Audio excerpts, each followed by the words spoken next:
Welcome to the deep dive.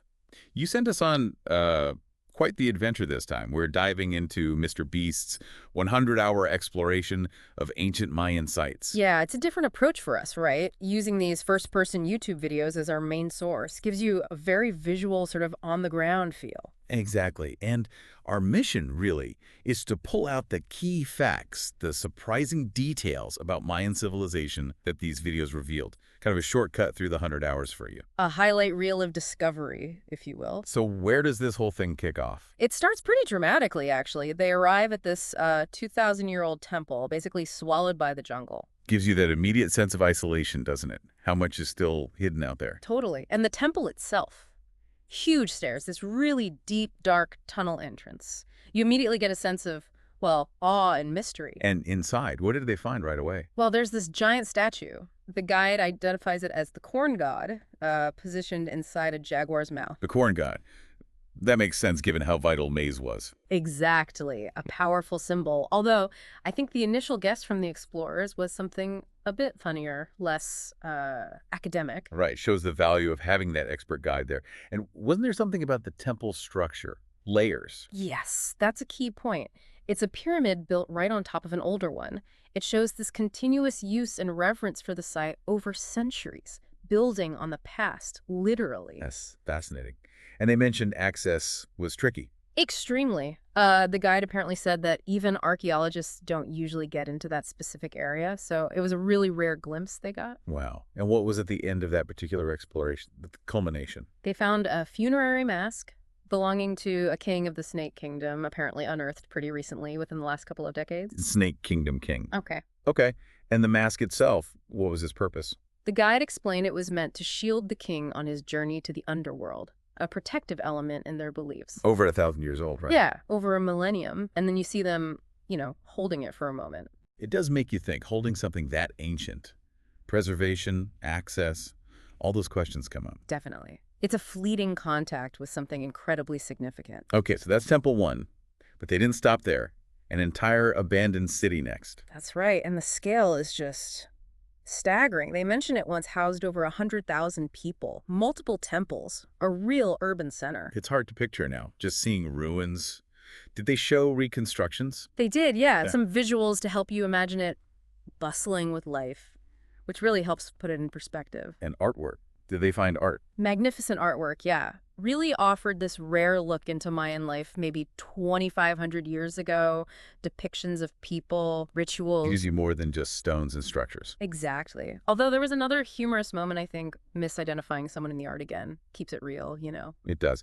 Okay, so city life, artwork. Huh? What about Mayan activities? Sports. Ah, yes. The ball court, over 2,000 years old. This is where they played pits. Pits. I've heard of this. Isn't it considered like the first team ball sport ever? Pretty much, yeah. The rules are interesting, sort of like soccer meets basketball, but strictly no hands allowed. Hips, feet, elbows maybe. Aiming for those high stone hoops. Sounds incredibly difficult. Oh, definitely. But the really startling detail, the consequence for losing. Uh-oh. This is where it gets grim, isn't it? It does. Apparently the captain of the losing team, well, faced decapitation. Wow. Okay. That's intense. Really puts high stakes in perspective. Doesn't it? It underlines how different their worldview was. Sport, ritual, life and death, all deeply intertwined. So from the ball court, where did the exploration lead? To the heart of power, essentially. The king and queen's palace, about 2,000 years old in its final form. And they could see older parts too. Yeah, they mentioned tracing it back further, maybe 2,500 years ago, picturing crowds gathering to see the king. It speaks to his central role. And the design was complex, like a maze. Described as labyrinthine, yes. Likely for protection, security for the royal family. Which naturally leads to thoughts of Hidden treasure rooms. Of course. They joked about it. You could see the temptation. who wouldn't be tempted. Oh, right. So palaces. Yeah. Then things got a bit wilder, right? Caves. Right. The Cave of Bats. This was framed as more of a treasure hunt. How did that go? Not exactly as planned. They went deep into this jungle cave hoping for artifacts, but instead found bats. A lot of bats. Like a swarm. Described as a bat tornado. Just overwhelming. Yikes. And the Mayan connection to caves. They believed caves were entrances to the underworld.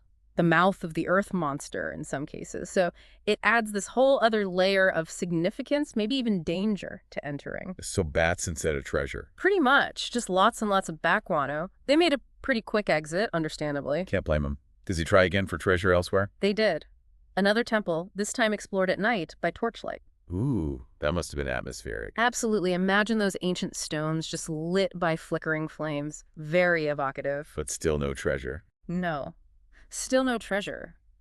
It highlights how tough discovery actually is. It's not always Indiana Jones. True. Okay, so the adventure shifts again. Helicopter. Yeah, they flew to a new location with some really significant remains. First stop, a place the Mayans called the Gateway to the Underworld. The gateway. What did that look like? Apparently, it used to have giant stone fangs, though they've eroded over time. Yeah. Adds a real mythological feel to the landscape. But that wasn't the main goal there. No, the main destination was a cave. A very sacred cave, believed to be where humanity actually emerged from, according to Mayan creation stories. Well, okay. The origin point. Exactly. And within this cave, the concept of the Tree of Life is central. It's supposed to be deep inside. To just walk in? No. Before entering, the guide performed a purification ceremony, asking permission from the spirits. It was a powerful moment showing the continued reverence for these sites. Right. So inside the sacred cave, what was the feeling? Initially, just very sacred, you could feel the weight of belief. But as they went deeper, things changed. How so? It got hot, really hot, and the air started getting thin, quite challenging conditions. And the Tree of Life. Did they find it?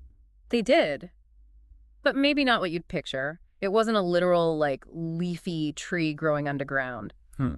What was it then? It was revealed to be connected to the sacred ceiba tree, the actual real-world tree the Maya revered as holding up the sky. So the Tree of Life in the cave is more symbolic, representing that connection. Ah, okay. That makes more sense in a cave context. And they found ancient Mayan incense pots there, too, used for communicating with the gods. It really solidified the importance of this specific spot. Understanding it as their origin place, it puts everything in context, doesn't it? It really does. It's fundamental to their whole worldview. But the cave exploration didn't stop there. It got even more intense. Oh, yeah. Deeper still. They actually needed oxygen tanks for the next part. The air became unbreathable. Oxygen tanks. How deep are we talking? Like the equivalent of 2 football fields down vertically. It's serious spelunking at that point. That sounds incredibly dangerous. It looked it. You could see the physical strain on one of the explorers. It's a real reminder of the risks involved. Did they find anything that deep? They found ancient ceramic pot shards, just small fragments, but tangible links to the people who were down there centuries ago. And they were careful not to take them, right? Absolutely. Big emphasis on leaving artifacts in place. Legal and ethical reasons, it's crucial. Was there a moment of levity down there? It sounds so intense. There was. A quick joke about them being gullible explorers, even amidst the danger, helps break the tension, I suppose. So even deeper. Bats again. Yep, navigating more bat-filled tunnels, the air getting thicker, harder to breathe, even with oxygen. And then the encounter. Don't tell me. More bats. Worse, or maybe just more surprising, a spider. A very large spider, right near the end of the tunnel they explored. A giant spider. In a sacred cave, deep underground. Why? That was the question. The speculation was maybe it was guarding something, protecting whatever lay beyond. It felt very final boss, Yeah, I get that. So did they push past it? No. Yeah. They decided to retreat, to leave whatever secrets might be deeper. Undisturbed. A moment of respect for the unknown, maybe. Probably wise. Okay, so that's the intense cave exploration. Day 4, shifted gears, right? Mayan fun. Kind of. Back to the game of pits. This time really emphasizing its age over 3,000 years old. Truly one of the earliest team sports. And seeing them trying to play it? Really highlights the difficulty. Getting that solid rubber ball through a high hoop using just your hips or elbows. Incredible skill required. And still that grim reminder about the loser. Still that reminder. The decapitation consequence. Can't really forget that part. After the intensity of pits, what next? Yeah. Something refreshing. Yes, a visit to a cenote. One of those beautiful natural sinkholes filled with water. Time for a swim. Ah, nice. Must have felt good after the game. Looked like it. Maybe a bit of initial hesitation about the cold, but then pure enjoyment. It's a reminder of the natural landscape the Maya lived in and used. And the day ended with food. A classic Mayan dinner, or at least inspired by it. Foods they ate over 1,000 years ago. Lots of focus on corn, tortillas, tying back to the corn god. Authentic Mayan food. Mostly, though, being the source video it is, there were some modern snacks slipped in there too and a bit of promotion. Right, gotta remember the context. Okay, so that brings us near the end. The final destination. The big one, the Temple of Kukulkan at Chichen Itza, one of the new 7 wonders of the world. That's the iconic one, right? Famous for. Its size, obviously, but also its acoustics. That amazing effect where a clap at the base echoes back sounding like, well, they describe it as a laser sound. Quetzal bird call, maybe? Incredible engineering. Proof of their advanced knowledge? Absolutely.